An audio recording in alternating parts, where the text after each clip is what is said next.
Alright, so hopefully this will help you guys out a little bit. What I do with the bottom cap here is, I don't know if you could see that, but see how I put a little O-ring on there and doesn't block the vent hole, nothing like that. It's pretty good.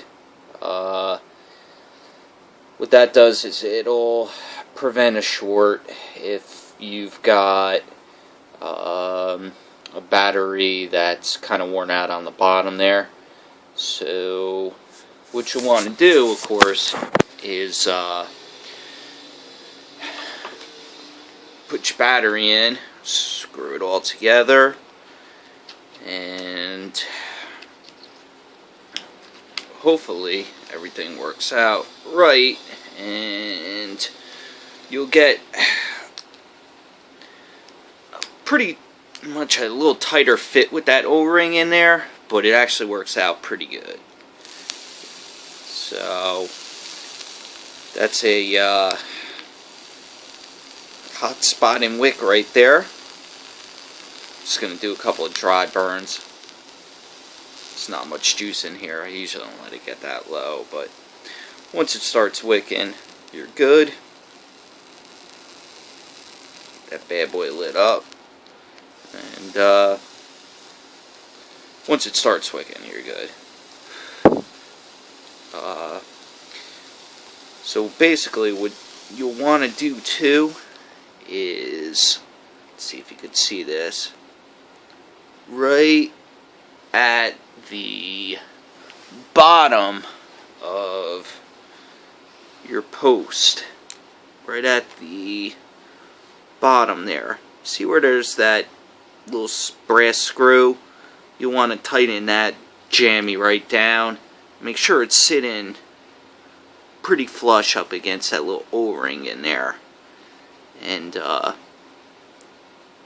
what you want to do is get it not overly tight, but just enough so that that O-ring is sitting on there real nice. And right there, make sure that that washer's sitting good on that O-ring.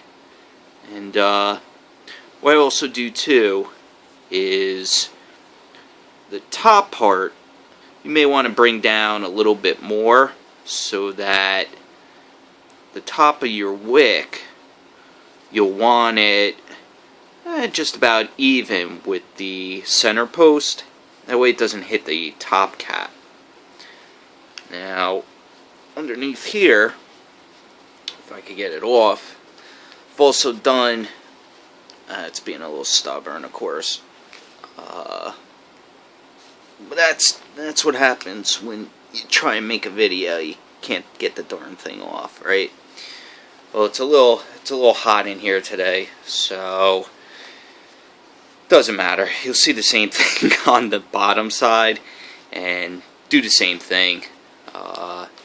Make sure it's nice and tight, fitting up against that O-ring, and you'll be good to go. That's the best way to do it, and the thing won't leak like a sieve. It'll just vape out pretty nice. You know, let's see how long I could go here. Trying to get a hot spot. See how long it takes. Got a pretty good wick going on right now. You see, it's not hot spotted. Hot spotted right off the bat because there really wasn't much going on. Whew, it stinks. Just too much vapor in my nose and eyes. But yeah, you can really see this thing. It's not leaking. It's like a little bit of the normal, you know. It's because I'm almost holding it upside down to get this thing going. But let's see if I hold it straight, and the wick's just barely touching the liquid in there. It's pretty hard to see. Try to get a good angle here on that. Yeah, that's not working, so... Yeah, there you go. You can see the wick. It works relatively well. And the key is you always got to keep it standing straight up, because if you leave it on its side, it's just going to leak. That's with any Genesis atomizer.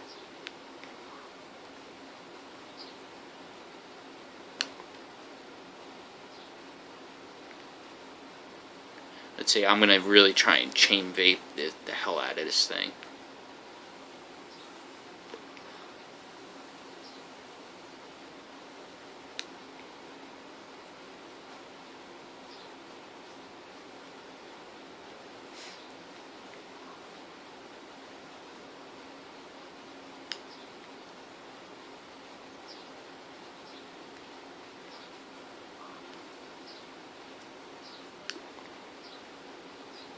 I always find it funny because I always wonder, like, how much fun it really is to see someone just vaping. You know, it's probably not all that exciting.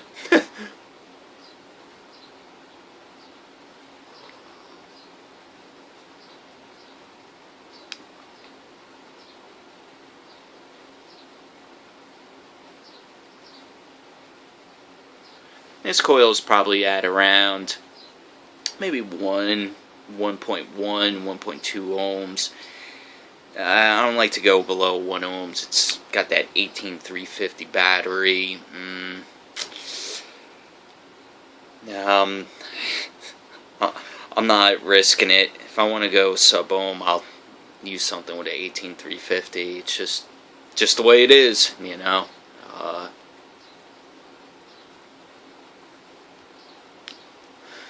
It produces a really, really nice vape.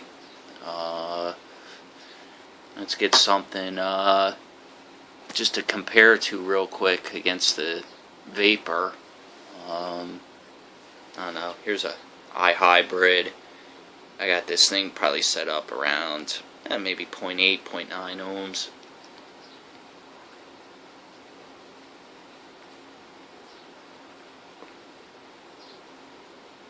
You can see I'm getting, I don't know, just about the same amount of vapor out of each.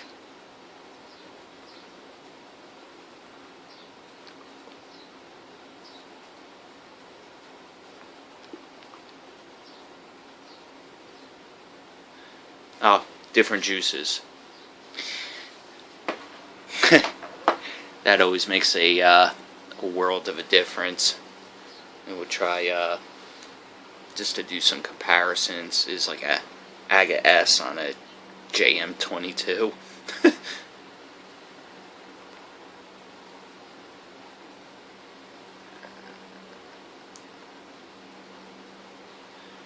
I'd say that I have the same juice in here as I do the Noble One. Grumpy's Hooch from SNS Mods. It's damn good.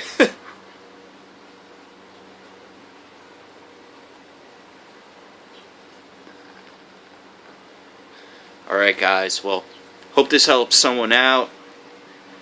Take it easy.